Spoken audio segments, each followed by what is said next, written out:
Witam Państwa bardzo serdecznie. W czasach, gdy świat zastanawia się nad przyszłością Izraela, postanowiłem opowiedzieć Państwu o kulisach tworzenia przez bolszewickie władze żydowskiego państwa na Krymie. Dowiecie się, jak te działania się ostatecznie zakończyły. Dowiecie się również, po co Stalinowi potrzebne było autonomiczne żydowskie państwo w ramach Związku Sowieckiego. A złotymi patronami kanału są pan Andrzej Maciejewski z Alaski oraz kancelaria prawnicza Macieja Ordona w Chicago.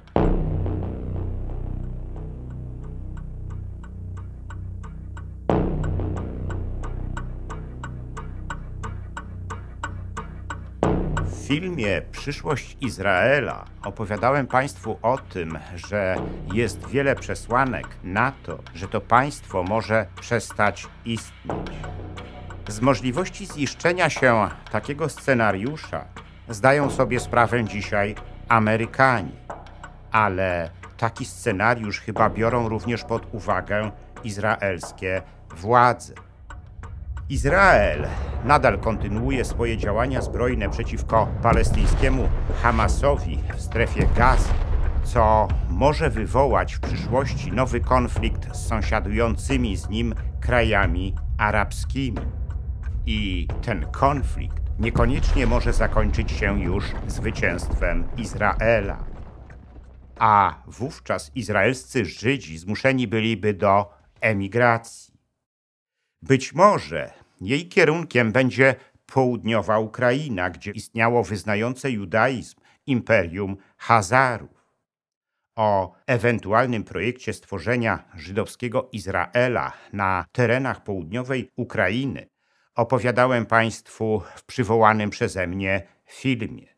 Nie wszyscy z Was dali wiarę, że ten projekt będzie realizowany, ale o takim projekcie mówią dzisiaj eksperci i politycy, których niepokoi rozwój sytuacji na Bliskim Wschodzie. Pomysł stworzenia nowego Izraela na południowej Ukrainie nie jest wcale nowy. Takie pomysły istniały już w przeszłości i próbowano je nawet realizować. Już w latach 20. XX wieku w bolszewickiej Rosji powstał plan stworzenia żydowskiego państwa na Ukrainie. Tyle tylko, że sowiecki Izrael miał wówczas powstać na Krymie, który w 1954 roku decyzją Nikity Chruszczowa został przyłączony do Ukraińskiej Republiki. Cały ten pomysł pierwotnie narodził się w głowach przywódców żydowskiej społeczności w Rosji. Miało to ścisły związek z jej prześladowaniami w carskiej Rosji, w której nagminnie dochodziło do pogromów Żydów. Autorzy tego pomysłu mieli nawet nadzieję, że sowiecki Izrael stanie się w przyszłości ojczyzną dla całej żydowskiej diaspory. Ale na drodze do jego realizacji stało wówczas zbyt wiele przeciwności. Zresztą sam Stalin potraktował go jako chytry propagandowy chwyt wobec Amerykanów, na pomocy których mu wówczas zależało. Jak dokładnie to wyglądało? Zacznijmy od przywołania kilku podstawowych faktów. Otóż na przełomie XIX i XX wieku uległa ożywieniu dyskusja o perspektywach diaspory żydowskiej na świecie. To właśnie wtedy powstał również syjonizm, ruch polityczny postulujący zbudowanie własnego żydowskiego państwa. Pomysły na to, gdzie rzeczywiście powinno ono powstać, były różne. Część syjonistów uważała, że w Argentynie, część natomiast, że na Madagaskarze, ale po jakimś czasie ostatecznie zwyciężyła opcja zbudowania żydowskiego państwa na terenach historycznej Galilei i Judei, czyli w ówczesnej brytyjskiej Palestynie. Syjoniści zaczęli wtedy agitować za aliją, czyli masową emigracją Żydów do Palestyny. Miała ona ścisły związek z nową falą żydowskich pogromów w carskiej Rosji, do jakich wówczas dochodziło.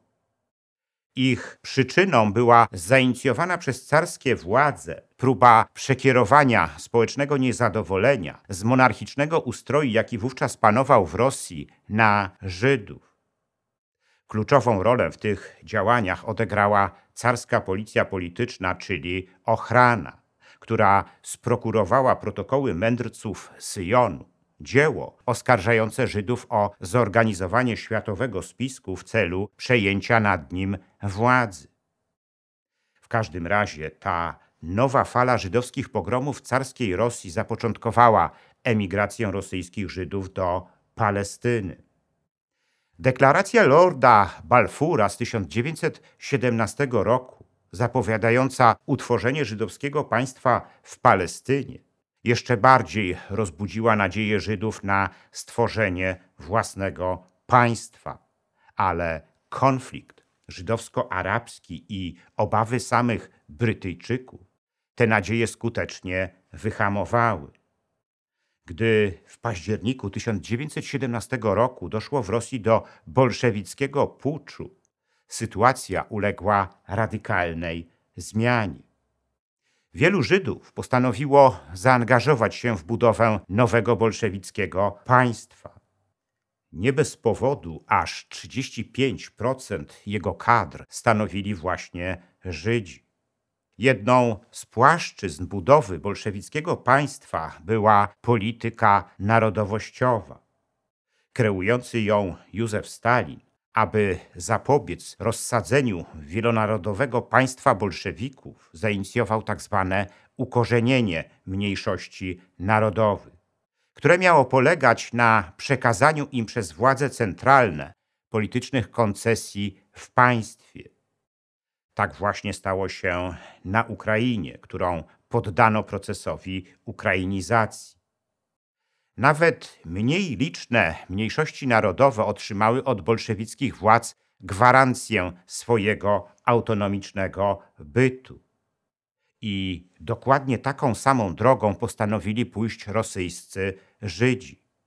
Sprzyjało temu zniesienie carskiego zakazu swobody osiedlania się Żydów w całym państwie. Od tej pory rosyjscy Żydzi mogli osiedlać się w całej Rosji. Ale szybko pojawił się problem, który mocno zaniepokoił bolszewickie władze. Otóż dyskryminowani przez stulecia rosyjscy Żydzi dostosowali się do sytuacji swojego wykluczenia, zajmując się między innymi rzemiosłem, handlem, spekulacją. A to oznaczało, że są antyrewolucyjnym elementem w bolszewickim państwie. Bolszewickie władze postanowiły więc poddać Żydów procesowi sowietyzacji, czyli odciągnąć ich od dotychczasowych profesji i przekształcić w klasę robotniczą. Tyle tylko, że bolszewicka rewolucja i wojna domowa całkowicie zniszczyły rosyjski przemysł. Bolszewickie władze musiały więc zmienić swoje plany i postanowiły przekształcić Żydów w chłopów pracujących na roli. W tym celu utworzyły na Krymie centra rolnicze, które miały ich do tego przysposobić. W efekcie po paru miesiącach zamieszkało ich na Krymie prawie 50 000. Byli zorganizowani w 4 wzorcowe kibuce i zamieszkiwali prawie 20 krymskich wsi. I dokładnie wtedy rosyjscy syjoniści wpadli na pomysł utworzenia Żydowskiej Republiki Autonomicznej na Krymie. Ten pomysł w 1923 roku zaakceptowało sowieckie biuro polityczne. Do jego realizacji zaangażowali się również amerykańscy Żydzi z Jointu, organizacji, która od lat pomagała Żydom na całym świecie. W 1924 roku powołano nawet korporację rolniczą AgroJoint, która miała udzielić kredytu na ten cel w wysokości $15 milionów oraz dokonać wielu inwestycji na Krymie. W zamian za to bolszewickie władze miały tam wydzielić dla żydowskich osadników ziemię, na której miały powstać żydowskie kibuce. Przez pierwsze miesiące wszystko szło zgodnie z planem. Do końca 1924 roku żydowscy osadnicy zagospodarowali na Krymie ponad 100 000 hektarów, a ich liczba wzrosła do 75 000. Ale wtedy doszło na całej południowej Ukrainie do wybuchu kolejnej fali antysemityzmu. Stało się tak dlatego, że naprzeciw żydowskich kolonistów ulokowanych na Krymie i wspieranych przez władze znalazły się tysiące bezrolnych ukraińskich chłopów, dziesiątkowanych głodem. Nawet partyjne kierownictwo Krymu zaczęło wówczas protestować przeciwko budowaniu Żydowskiej Republiki Autonomicznej.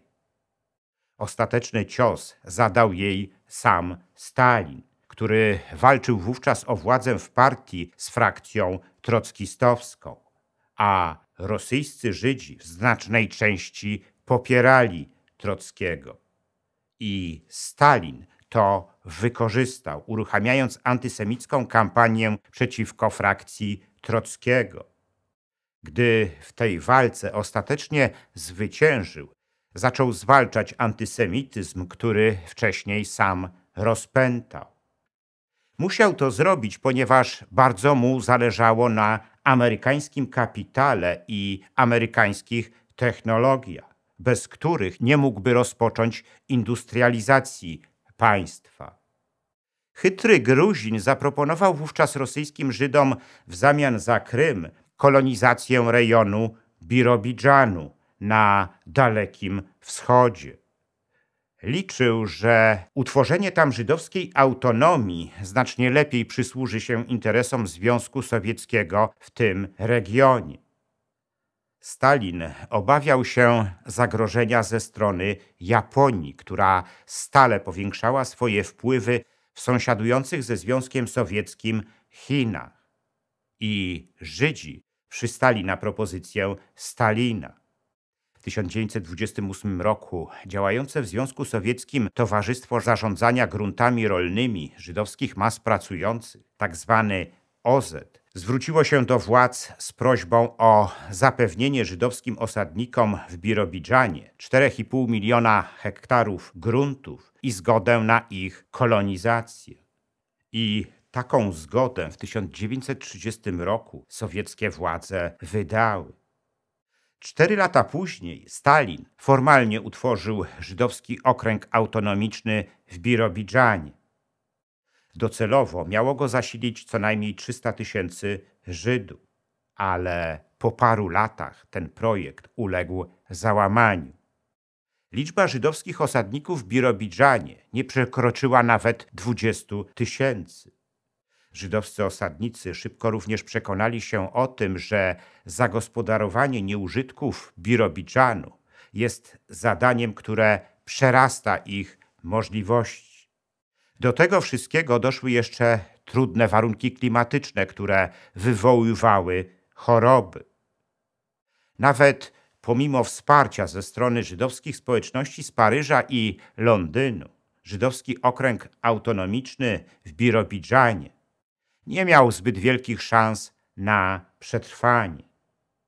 Chociaż gdy w III Rzeszy zaczęły się prześladowania niemieckich Żydów, środowiska żydowskie na Zachodzie złożyły Stalinowi propozycję ich przesiedlenia do Birobidżanu.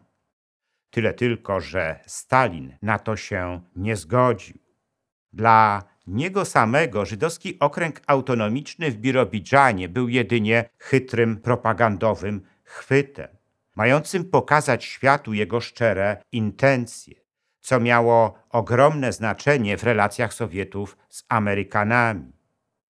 Jak już wspomniałem, Stalinowi chodziło w nich o amerykańską pomoc w industrializacji Związku Sowieckiego. I dlatego właśnie ten projekt nie mógł się udać. Kto wie, ale być może w przyszłości projekt budowy nowego Izraela zrealizowany zostanie na terenach południowej Ukrainy, gdzie przed wiekami istniało imperium Chazarów. Ale to będzie zależało od rozwoju sytuacji na Bliskim Wschodzie i tego, czy dzisiejszy Izrael będzie w stanie obronić swoją suwerenność.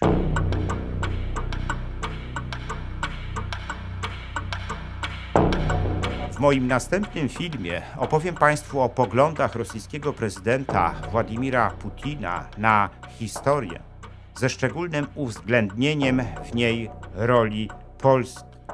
Wątek Polski w narracji historycznej Putina jest szczególnie mocno obecny, gdy ten mówi o przyczynach i skutkach II wojny światowej.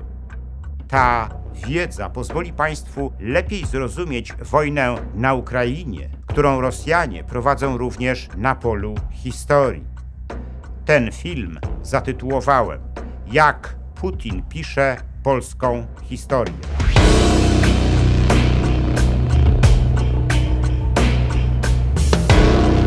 Dziękuję za liczne komentarze moich filmów i wpłaty. W sposób szczególny chciałbym podziękować złotym patronom, którymi są pan Andrzej Maciejewski z Alaski oraz Kancelaria Prawnicza Macieja Ordona w Chicago, a także srebrnym patronom, wśród których są panowie Dariusz Kwoka, Michał Rychwalski, Dariusz Wietrzykowski, Arkadiusz Strykowski, Wojciech Trojan, Andrzej Brzezina oraz Kongres Polonii Kanadyjskiej z okręgu Toronto i Stowarzyszenie Nasza Polonia z Australii. Zachęcam wszystkich do wspierania mojego kanału, co pozwoli na jego dalszy rozwój. Teraz można to zrobić nie tylko przez Patronite. Szczególnie dla patronów zagranicznych przydatne są możliwości bezpośredniego wsparcia na YouTubie w formie jednorazowej wpłaty klikając podziękuj, a także cyklicznych wpłat klikając wesprzyj na dole ekranu. Wpłat można też dokonywać przez PayPal oraz bezpośrednio na moje konto bankowe, którego numer widzicie teraz na ekranie. Więcej informacji na temat wspierania kanału na różne sposoby znajdziecie w opisie pod filmem.